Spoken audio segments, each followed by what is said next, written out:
Music and Booze with Mo is produced and distributed by EatsDrinksTV, a service of the Center for Culinary Culture, home of the Cocktail Collection, and First Reel Entertainment, and is available wherever fine podcasts can be heard. The Center for Culinary Culture, telling the story of food and drink, one taste at a time.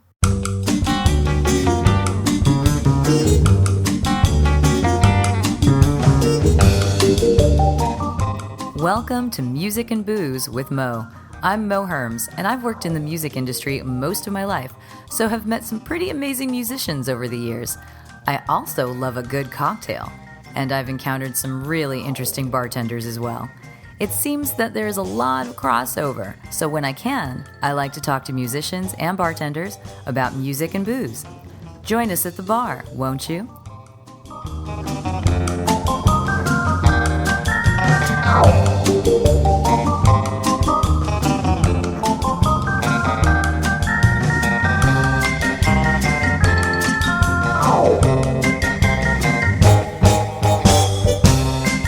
Music and Booze with Mo is brought to you by The Mermaid, a cozy neighborhood bar with an aquatic flair in the Little Tokyo area of downtown LA. Open 7 days a week, featuring tropical cocktails and snacks, The Mermaid also has a daily happy hour from 5 to 8 p.m. Follow The Mermaid on Instagram at TheMermaidLA to hear about upcoming events and check them out at themermaidla.com. Head to 428 East 2nd Street, Los Angeles, for a drink.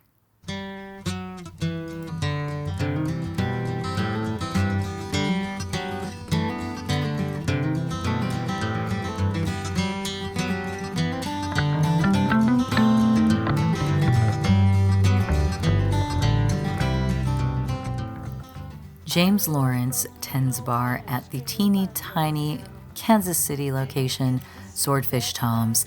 It is a very small speakeasy, find it down an alley kind of space, which is ideal for creating the kind of cocktail community that they want to create there. And James himself is very into community. He's a follower of jam and jamtronica kind of bands, very much has that spirit of let's all get together and talk about how special these kinds of spaces and events are. So let's talk with James about how he got into music and how he got into cocktailing, because it's not his full-time gig. It's something he loves so much. He's kept it as a permanent side hustle, as it were, for several years. You know, and he was a big wine guy for a while, worked in that biz, but we'll talk about it. So listen, this is James out of Swordfish Tom's in Kansas City here on Music and Booze with Mo.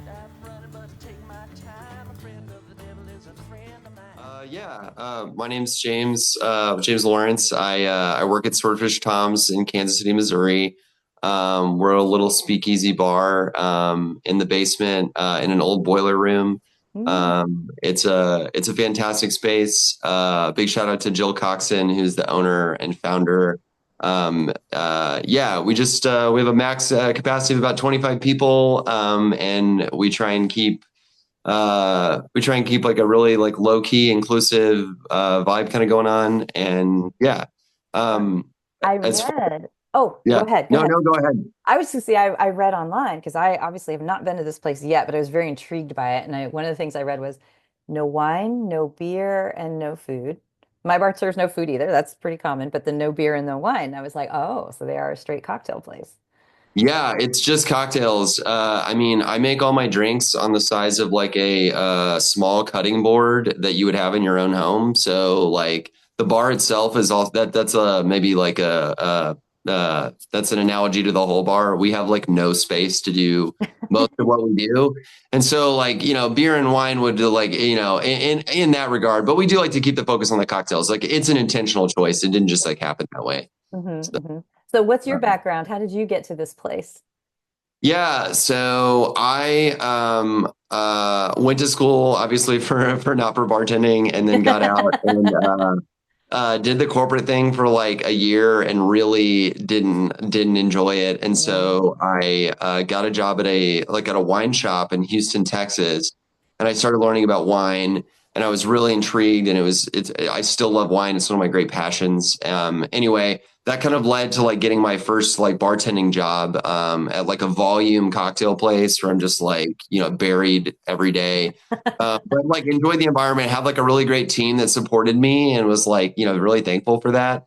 And anyway, I've kind of weaved my way around. I've done purchasing on the retail side. I've done fine wine sales on the retail side. I've worked for a distributor and did wine sales there. And then I've spent, around, I guess it's probably been like 7 years total behind the bar. Hmm. And now I actually like this isn't my main gig. Like I do real estate. I've been doing that for the last 6 years. So I do commercial real estate, but like, the time at Swordfish Tom's is what like keeps me sane and like it's what I really enjoy doing. And so like, even though it's not my main job, but it's like my main job to me. Yeah.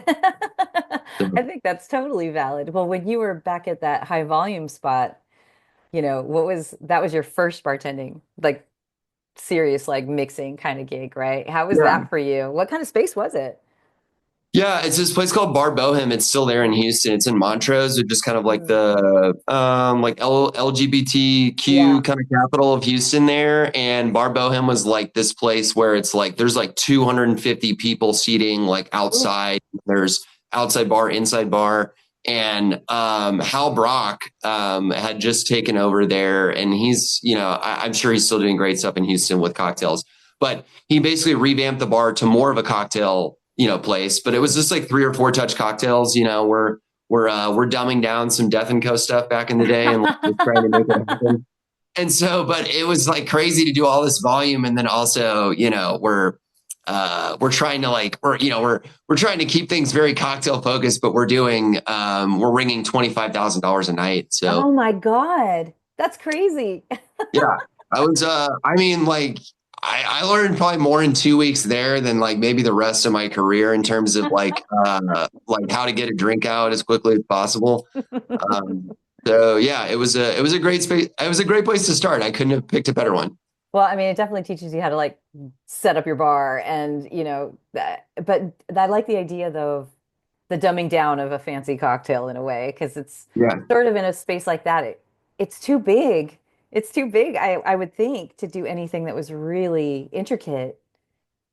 I don't. Yeah, you use cheaters and like, you get these things where you're just like mixing. I mean, to some degree, like we just mix as much as possible so that we're just like 2 to 3 touches on everything. And then like things like swizzles, like Mhm. swizzles are great cocktails for a lot of reasons. But one of the greatest reasons for a bartender is that it takes me almost no time to make it. So it's like, um, yeah, so there was like some intentional things done there in order to maximize workflow. So what kind of steered you towards being crafty, as it were? Because now you're in pretty much just a craft space, like a very dedicated craft space. Yeah. So how did you get to Um, that? yeah, so I don't know, like I moved back to Kansas City and I started working at a bar called Julep, which is like it's no longer there, but we had like a 500 whiskeys on the wall, and it was Oh, wow. very cocktail focused. Owner there was like a really kind of the first wave of cocktails, but like he was just like a guy who was really into the nuts and bolts of how we can create great cocktails and how we can like let's talk about dilution for 15 minutes today just because we can, and like that sort of thing. And so that was like the first place where I think it really it put me on the track of like how to think about these things. Hmm. And then we're doing menu change pretty often there, and so that was a first space where I was like encouraged to like present something. And I will have to give a big shout out to Mark Escobar. He's a fantastic bartender, maybe one of the best I know. But he taught me so many things there. Like we used to work like Thursday, Friday, Saturday, Sunday together. So Oof. like we did that for like a year and a half. And like in that time, like he taught me more. Yeah, I mean, just like volumes of what he knew and how he did things. And so that was how I think I kind of that's what kind of brought me up to speed with like a lot of this, all these things, and buy multiple books and start getting into kind of the, how deep do you want to go and that sort of route. And Swordfish Tom's is always the bar I wanted to be at. I mean, even when it first opened, I remember talking to Jill and I tried to get a job, and she was like, only 4 people work here. I was like, that's fair. Um, So I actually staged at Swordfish Tom's in 2018, Oh, and then I started wow. working there in 2023. So Wow. So you yeah, it's really always like, been on my radar. Yeah, like so it's real. I'm very grateful to be there. well, it sounds like when you were at that at it was Julep where you were doing the Friday through Sunday thing. That Yeah. sounds almost as trial by fire as being in the really crazy high volume spot because that's the weekend. Everybody's showing up in there. But that was when you feel like you really honed those cocktail chops. Yeah, like we're set up as like a very like still volume, but just like a lot of attention to detail to Mhm. everything. Like, you know, the owner sat at the end of the well and is like watching fill lines come by and like, you know, Oh, wow. that sort of thing. And yeah, which I'm really like, you know, sometimes I think that that can be, you know, a little maybe a little bit much. It's a little Um, boot campy, but sometimes that, I mean, to me, it sounds a little bit intimidating, but at the same time, depending on how that person is, I would think it could also be great because you have a mentor there. Yeah, I absolutely like. I learned a lot. That's his name's Bo Williams, Hmm. and now I think he's operating in Charleston, South Carolina, and running like a hotel hospitality stuff. Hmm. But yeah, you know, I like the attention to detail, and like you know, now I can relax a little bit off of that. But the fact that like the structure's there about like watching all this minutia go by, like Hmm. because you've been in, you know, in this strict box for so long, like when you step out of it, the confines are still there to a degree. And I Yeah, think that yeah. that's like really, yeah, it certainly helped me in my career. You mentioned that during that time too was when you kind of started looking at books that were out there, try to teach yourself a little bit more. So obviously Yeah. during that time you probably made some discoveries. So I'm curious as to like, was there like a spirit where you were like, whoa, where have you been all my life? Or any books in particular that you got a little obsessed with during that time? Yeah, I still think like my favorite book to read is Beach Bum Berry's Potions of the Caribbean. Like I love you know I love wine, and wine is a lot of history, and like that book is mostly a I historical know text. it's way more than just recipes. There's like pages and pages of history in that book. It's a really good one. Yeah, and I love tiki, the escapism, like the idea that you can transport someone without actually moving them, Mhm. um, is yeah resonates with me a lot, and so I love that book, and I love looking through it, and I would say rum is has kind of become like that spirit where like I'm super interested in how many, or maybe just sugarcane spirits as a whole. You know, it's such a broad category, and they It can taste really very is. different. And so, yeah, somewhere in there, I realized that, you know, the amount of, you know, rum and agricoles and clarin and, you know, cachaça and all these things with different flavor profiles that are all, you know, It is a yeah, massive category. And again, intimidating because there's so much there. I mean, it's like I've had rums that taste like whiskey. I've had sweet rums. I've had the funky rums, the grassy rums, Clarins. Oh, and Clarins is like a whole different thing. But some people are like, oh, it's yeah, rum. I'm like, it's not really rum. No, but it's yeah. It's its yeah. own, yeah. Clarin's a weird one. Yeah, I've It's a had some weird one, Clarin. but Yeah, I've had some yeah, amazing drinks, come out of that. I can't do it myself, so I commend you. I've always said we were talking about music before and how I can't make music, but I can support it. And that's how I feel about bartenders. So I think it's really brave that you went into this because you're creating something, you taste that clarin and what are you going to do with it? What does your brain do with it? yeah. It's right now we have Clarin in our clarified milk punch. We use it as like a modifier to like give it a weird note after it's done. So yeah, it's fun to use, but yeah, it's a wild animal. It's hard to. I don't think I've ever made a full Clarin cocktail, like all Clarin. Like that's a bit much. Yeah, I'm trying to think if I've had one that's just straight up clarion or not, because I think you're right. I think it's like a split base kind of thing. Yeah, Do something absolutely. else with it and use it to alter a flavor somehow, change it. So I have to ask, I always ask this, and since you did start getting encouraged to like, hey, let's make some drinks, craft some cocktails. Have you ever had the opportunity to name any of those cocktails after like songs or music or artists that you like or anything like that? I'm trying You're to think smiling, like so I'm like, oh, you might have one back there. yeah, it's kind of been on the it's been on the radar. Like I always like to look for B-sides, but like personally, I think I'm usually pretty bad at naming cocktails. It's hard. It's Um, really hard. Yeah, I usually just go with like puns, and then those usually get rejected. And so no, but it is funny. Like I usually am trying to look for like a B side to sneak in, and then I don't know. I'm definitely bad at knowing whether or not it's going to read well on the menu, so I usually leave it up to more talented folks in that department. Yeah, but there's some B-sides you have in mind. You just haven't found the drink that fits them yet. So I'm curious as to know what those B-sides are. Oh man, He's stumped. He's I stumped. know. I'm so well because like I go through them, and then I'm like, no one will ever approve this. So I just like throw it away. Um, Well, what kind of but, artists are you looking at when you're doing that? oh, I think that like the Talking Heads are usually where I go to first because they have Yeah. just like some strange, weird, names for like a lot of their stuff. But Well, actually, yeah, Swordfish Tom's is named after a Tom Waits some song. weird. Yeah, it's named after Swordfish Trombone, one Swordfish of his. Trombone. Hmm. Yeah.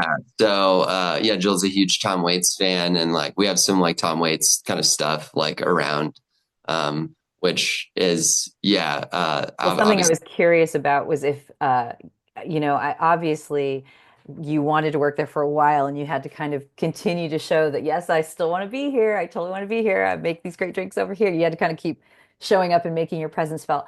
Do you also have to love Tom Waits? oh, you don't have to love Tom Waits. Like I mean, I I do do. love Tom Waits, but I think it would be kind of amazing. It was like a whole cluster of Tom Waits fanatics also making these beautiful cocktails. Sure. Yeah, we would like sometimes we make the joke that like Tom Waits is great, but it's not great bar music typically. Like so people are like, "Do you So want to play true. Tom Waits?" I was like, "It's a Friday night. People are having a good time." Like it's No. really it's kind of more. I listen to Tom Waits. Well, I won't say frequently, but infrequently, and like usually I'm like alone and I can't sleep, and it's like 3 in the morning. And I was like, "This is perfect. I'll put some really strange Tom Waits on and like listen to how he's like making percussion with like a chain hitting like a I know. building." My favorite Uh, Tom Waits song is an earlier Tom Waits song. And the very first time I heard it, I literally burst into tears because it was just okay. such a beautiful song. And so, the ones that I love most are kind of the earlier, just him and the piano kind of thing. And Mhm. they're all very Yeah. beautiful and emotional. But I do. And then as he got weird, of course, I was totally into that too. I was in radio then, so it's always fun to throw those on. But Mhm. those are the ones. So I'm just like, what can you play? And I mean, even if you play the more upbeat sounding ones in there, they're always going to be weird. And it's sort of Yeah. like there's a very special place for that. But I kind of loved that idea of like just everyone united by Tom Waits, behind the bar. Do you think it's funny? Like, very few people realize that we're a Tom Waits, like that we're named after Tom Waits. Most of Origin us story. that we're a tiki bar, they're just like, oh, swordfish, which is fair. That's a fair take to like come down. Which we also like tiki drinks, so it works out. Oh, that's good. That's good. Also, you were telling me before that you're a bit of a Dead fan. You like the jam stuff and everything. Yeah. So you told me you followed a band. What band did you follow? SCS9, Soundtrack Director 9. Yeah. They're yeah, I mean they came out of like Athens, Georgia, in the like late 90s.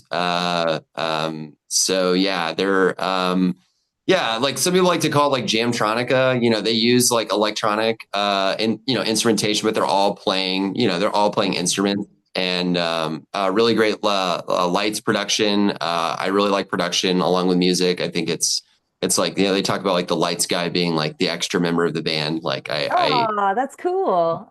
so yeah, I think like I hit 25 shows in like 6 months at one time. So it was a good couple Damn. coming up on 100 soon. So that'll be fun. I mean, there's a band that I've seen like I think close to 200 times, but that was over the course of several years. I could never say that Oh I yeah, saw I like mean, yeah, 60 in 4 months. yeah. That is So crazy, but also, in my opinion, incredibly respectful. I love the dedication. I mean, it's not about show count though. Like it's not this thing, but yeah, it's a lot of fun and like having a community that is that you see the same people at the shows and like you start to like you know yeah, you just like start to make like friends that Yeah. you'll see them around the country, and it's really cool because we don't have to call anyone or anything. Like we just show up and we'll see each other. That's kind of cool. Well, you were telling me too that there was a period of your life where you were actually setting up shows or Oh yeah, putting on I mean shows. this is like pretty brief. Like I lived in Morrison, Colorado, and lived in this like a really cool spaceship house up on like the top of part of where Red Rocks is, or adjacent to Red Rocks. What's a And spaceship house mean? oh yeah, like Rick, our the owner of the property, like he built this like yeah, it sort of looks like an Earth ship, but it's not made out of like tires and bottles.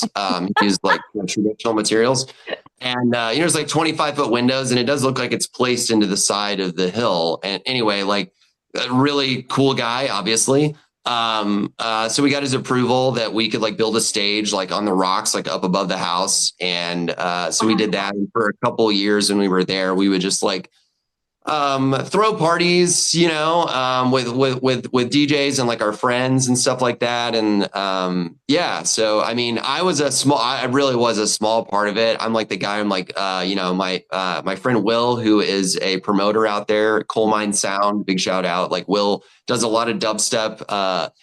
In the Denver community, and yeah, like he put on a lot of that stuff, and so I was just like, it was nice to be a part of it. Denver's a great music town. I mean, a really great music town. There's so much that happens there. A friend of mine used to be the music editor at the Denver Post for a long time.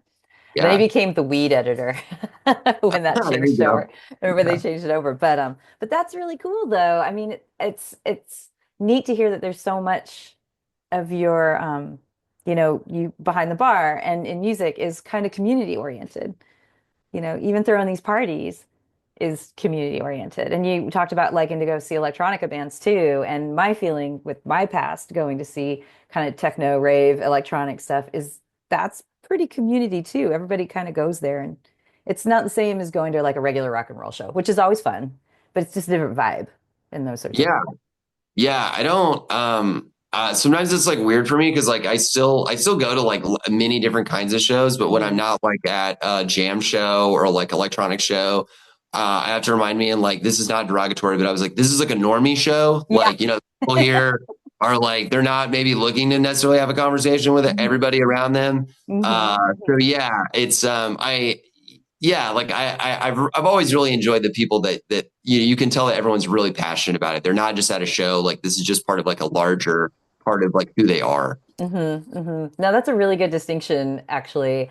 Um, they don't necessarily want to have a conversation with you. That's Uh, totally important because you're right. When I go to those other kinds of shows, and usually it is electronic, it's like a jam thing. People are like turning to each other and being like, "This is so amazing," and you want to kind of engage. And did you see this show and all that? Do you have any fun stories from like maybe back when you were following your band, like you were talking about meeting the same people and it's like yeah, you're on caravan together.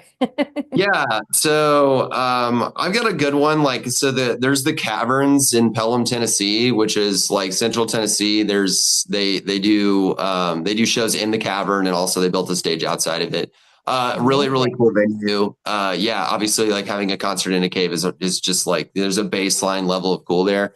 So that's just I was playing a couple nights there.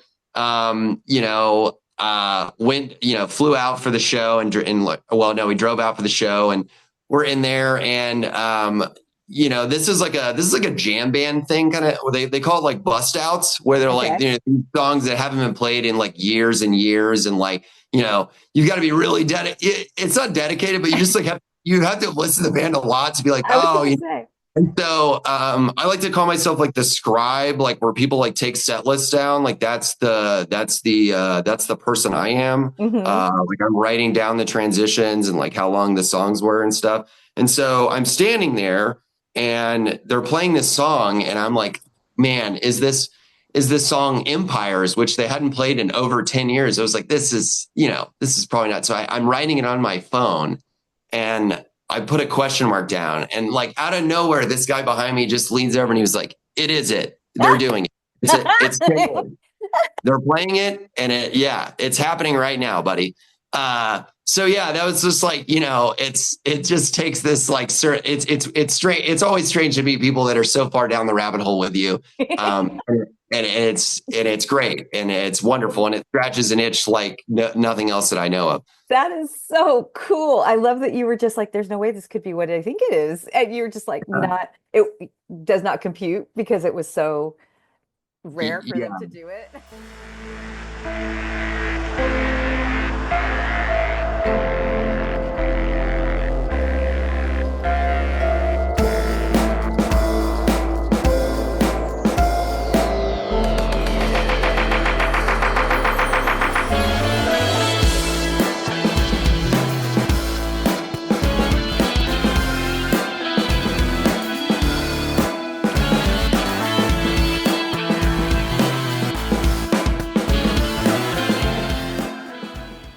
He had accepted it's this is really happening. Oh yeah, really, really old head. Yeah, for sure. Like, I mean, like we talked a little bit, like he was following the band in like the early 2000s. So, he's been a fan for a minute. That's awesome. I love that. That is so cool. That is so cool. I love that kind of stuff. And it's sometimes, people tease like, oh, the jam bands and people follow this. And I'm like, but I'm never going to do that. That if maybe the music isn't for me sometimes, but at the same time, there's a community around it.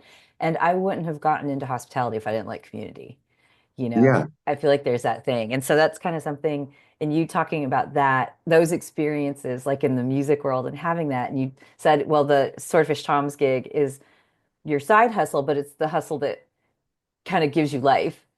And Yeah, so, absolutely. and why is that? Is it the community thing? Is it the creativity thing? What is it that you're like, this is the restorative part of my week?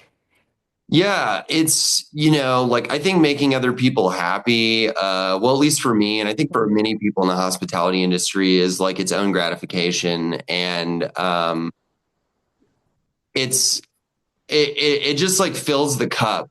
I guess it's like the best way to describe it. And so, and it's great to be in such an intentional space, like many bars, like even like really popular like, cocktail bars, they can be like really busy and they can be really loud. Yeah. Our space is, it's not that way. You can have a conversation with anyone in the room without like, without raising your voice. Hmm. And that's even greater because when I get to speak with guests, we can have great conversations, and the room is built so that, even when we're really busy, we always have enough time for guests. Like we always have enough time to like, sit down with someone and, share an experience or share some knowledge or something like that. And so, yeah, like I think that that kind of encompasses why it's so important. And we're losing community, I think, in a lot of ways, like in society. Like, you don't have like these social clubs that used to exist, like especially like the 50s to the 70s and stuff. Hmm. And so any way we can start to integrate without social media, yeah, I'll Hmm. take my back, is nice, and it's organic, and it feels good, and it feels real. Hmm. You mentioned earlier that I think when we were talking maybe before I hit record, that out in Kansas City there aren't a lot of spaces kind of like this one. That, Sure. and Yeah. is that in the terms of like a little speakeasy place, the craft cocktail place, or is it kind of that third space? I mean, third space is like a cafe, a library. It could be a Mm. sports bar, if people that's what they need to like, they want to get away from home, they want to get away from work, they want to go watch TV and yell at a screen with a bunch of people. That's their kind of community and everything. So what is the Swordfish Tom's niche in all of that? Yeah, I think that we've got a really vibrant cocktail scene, and I think that it's grown so much over the last 5 years, and it's really nice to see colleagues like open Oh, places nice. and do really well. And so I just think Swordfish Tom's is, and this is like not zero sum. Like we're different in that we're so small. Like Yeah. I I only know of one other, like it's a wine bar that has like a lower capacity than we do. Like that's like a really that's like a huge part of it. We're also down an alleyway, and then you have to like wait in a waiting room and then knock and then get in. And so like there's and we do that not because we're trying to be exclusive. Like Yeah. that's not why it's set up. It's set up so that we can control the room, Hmm. and there's just not many other places that have that amount of control on what's happening in their space. I mean, most people, it's like, well, 20 people walked in. now there's 20 people just milling around, so we really get to dictate the flow. And besides, there's drastic measures, which Jill also helped open out in Shawnee, Kansas. They have a similar system. Other than them, I just like, those are the only two spaces like that where, we're always gonna have control of the room. And it's really nice to make that intentional and to be able to make it a space that's the same for guests every time. The good feeling that we have for them, it's like they can get it every time, and they can even get it on a Friday and a Saturday night. Like they may be waiting longer, but when they get in, we're still in this same, mostly the same sort of mode. Yeah. So I'm assuming you must have a really regular clientele because it sounds like it's such a special space that you probably know almost everybody that rolls through there. I mean, it Oh, sounds like and you were a regular there for years before you started working there. oh yeah, it's interesting. We have so we're in the Crossroads district, and the Crossroads district is like that. We have a lot of the hotels that people that like want to stay in and visit, and we also have like the convention centers that are close by. Oh, And so interesting. it's a really interesting mix. I would say 15 to 20% of who we see on the everyday basis are regulars, people that are in the neighborhood, and then there's just there's all the people that are hunting out the cocktails that they just want, they just, they want to explore new places. It's really fun to see people that are driving from like 45 minutes to an hour away. And we feel really nice that they chose us, to go out of their way to come have a cocktail with us.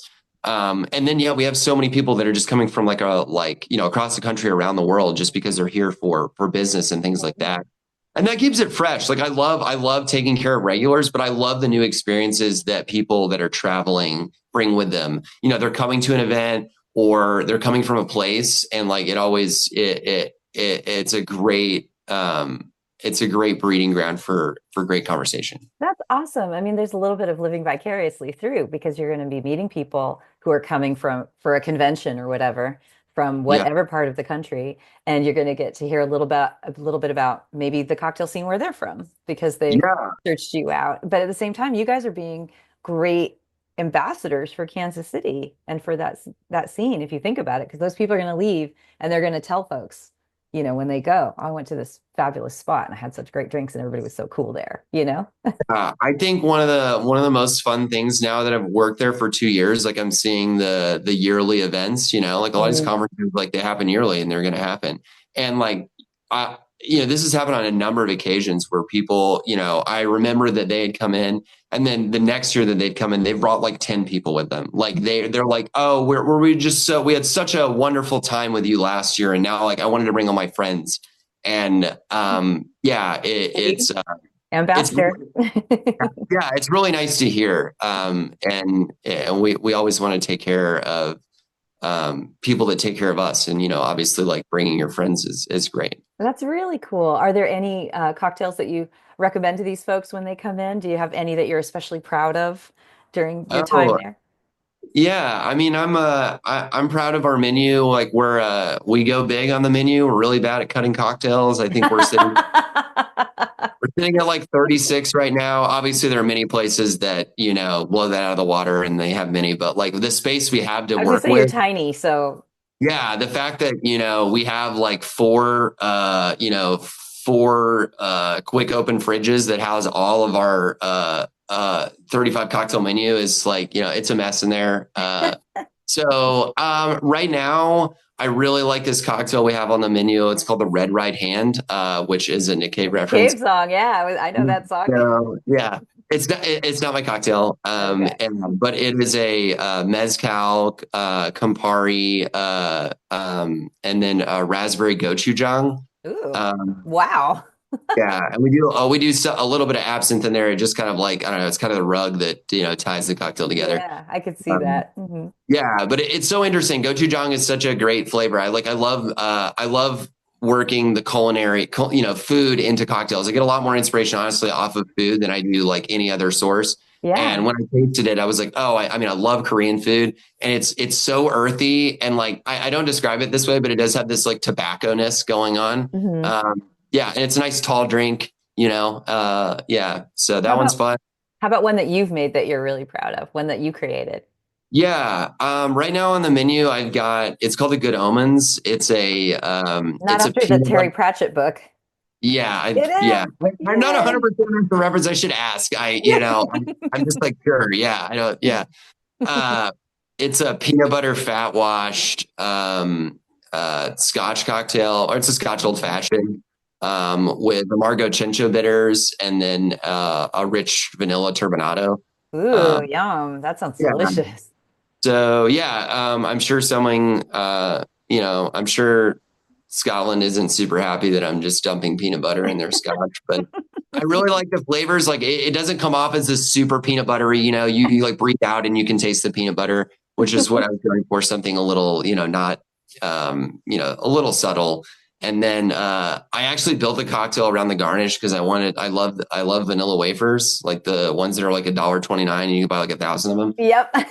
I love those too. Yeah, so that's the garnish, and I was like, "Oh, what can I make?" And I love building a cocktail off of a garnish. Yeah, so That's a that's really great like starting point. It can be so fun, just whatever it takes to stir your brain. But you did say you also take inspiration from culinary stuff. So, yeah. that makes sense. Oh, that's super fun. Well then, okay. So question to round this out, and I'm wondering if your answer is going to be a wine one. But I always like to ask folks like if you're having some downtime, you're home relaxing, say, what are you sipping on and what are you listening to? Oh yeah. We'll just assume it's spirits, which I do. I drink a lot of wine as well, but like Mhm. I'm It's usually okay to be drinking. wine because you are a wine guy. So I'll just give you two answers. So like okay. if it's spirits, I'm probably drinking some mezcal. Like I've been kind of obsessed with Pachuga style and Oh also yeah. and then like just tepestate as a whole. Mhm. And so I just like love drinking them because they can make me think for a long time about what it tastes like. Yeah. Yeah. And for wine, I like Southern Rhone wine, so like shouting up to pop like is kind of my go-to for like wine when I'm gonna like have a nice afternoon. And then what am I listening to? Um, right now I'm listening to a lot of Parcels. It's a group. The best way to describe it is, I mean, they're Australian based, but now they're in Berlin. But they make music. It's like if Random Access Memories from Daft Punk was a band, and they made many albums. Oh So wow. it's like it's like that. It's like vocal harmonies and really, really interesting percussion and melodies. And yeah, so that's or I'm putting on a dead set from the 70s. So Those both sound very intriguing to sit to and listen, like sipping to while you're chilling out at home. I like it. Well, okay, so maybe now we can tell me all the social media and all that stuff, and we can wrap this thing up, like for the bar, for yourself, if you do that sort of thing. yeah. Whatever you want to share. Yeah, absolutely. Please, like Serpent Shams, we're not big social media people, but we do have an Instagram page. Yeah, please reach out to us there. We love hearing from people. Like Jill runs our page, so she'll be responding. Please come and see us. We're in the Crossroads in Kansas City, Missouri. We're open every day except Sunday and Monday. 4 p.m. to 1:30. For me, I don't do social media. I You're disconnected a so couple of years smart. ago. And no more power to people that use it. Yeah, I'm just vibing over here. Yeah, I think that's excellent. Just before we talked, I was like, oh, I'm actually doing damage to my thumbs. I have to find myself in a place where I keep the phone in another room for several hours on a day. And I'm like, how did that happen so quickly? I was someone who Yeah. vowed to not have a cell phone for the longest time until I absolutely had to. And then when it came around, I'm all, oh, it got me, sucked me in. Yeah, I'm hoping to get rid of the smartphone upon retirement. I think flip phone's the way to go. Oh, you know what? I miss my Motorola Razor all the time. That They're little back. thing They're was hip again. it was so sweet. I love flipping it. I'd say I went on a vacation a couple years ago for 2 weeks to a place where they had Wi-Fi, but you had to pay by the hour. It's this little island Oh, like in the okay. Pacific. And so we were like, no internet, no nothing. And I remember like the first day I was like turning on that phone and I was like, wait, it doesn't work. Oh my God. And it was when I came back, I remember landing at the airport and everything coming back on and seeing all the messages rolling up, and my eye just started twitching. It's like, Oh no. let's go back. Let's go back. Well, thank you so much, James, for chatting with me today. It was really great to get a peek into what's happening in Kansas City and to really hear about Swordfish Tom's, which seems like a really special place. So I'm really glad I got some insight into that. Thank you so much for telling me all about it today. And yourself. Yeah, yeah. Thanks so much for having me on, Mo. This has been a lot of fun. This is yeah, and yeah. I have some new music to listen to thanks to you. Oh, good. Yeah, that's great. I hope you enjoy it.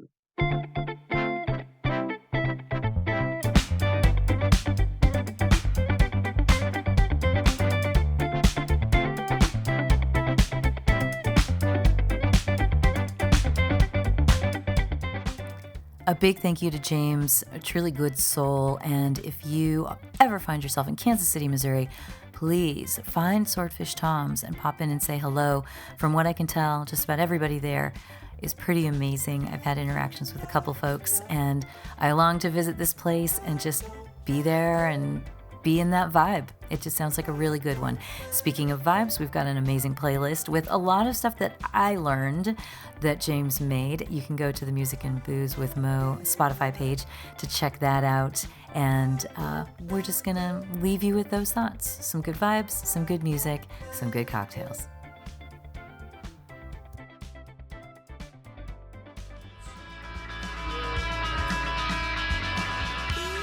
Thank you for tuning in to our barroom chats on Music and Booze with Mo. For more info about today's guest, or if you want to connect with me, check out my Facebook page, Mo Herms. Please subscribe to the podcast and feel free to tell all your friends about it. While you're there, give the show a rating and a review. It really helps to get the word out. If you want to hear the playlists our guests have curated, search She Be Mo on Spotify, SHEBMO. Find pictures of the interviewees and the cool stuff they create on the Music and Booze with Mo Instagram account. Lower your expectations and join us at the bar. Till next time, cheers.